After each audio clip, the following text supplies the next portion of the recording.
Hello，大家好，我是妙招小哥，欢迎大家收看我的视频。新来的观众可以点击赞和订阅小铃铛，以免错过我们的精彩视频。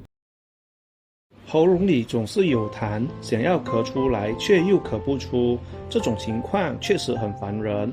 咳嗽伴有大量痰液是呼吸道疾病常见的症状之一。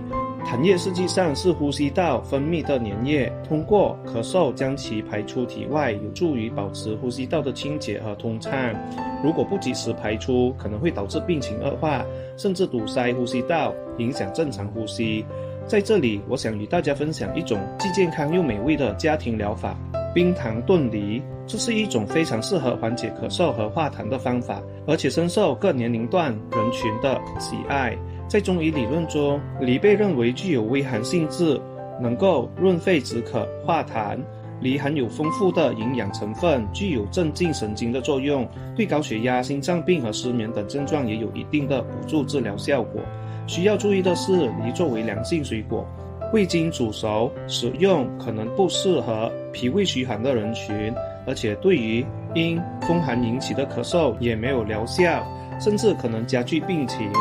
因此建议将梨煮熟后再使用，这样可以降低其寒性，使其性质转为温和，同时依然保留清热止渴、润肺化痰的功效。加入冰糖的原因在于，中医认为冰糖具有养阴生悸、润肺止渴的功效。冰糖对咽喉有良好的湿润和物理治疗作用，有助于局部炎症的愈合，缓解局部痒感，从而促进止咳和化痰。因此，将梨与冰糖一同煮水饮用，可以显著增强止咳化痰的效果。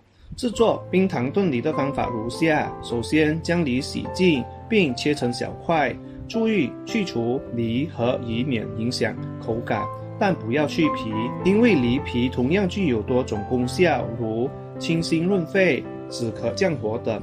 接着将梨块放入锅中，加入适量的水，用小火煮约20分钟，之后加入适量的冰糖，注意不要过量，以免影响健康。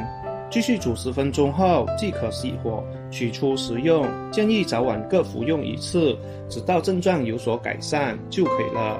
好的，今天的视频就讲到这里。喜欢我的视频的朋友们，希望大家可以点击赞和订阅我的频道哦。谢谢大家，明天见，拜拜。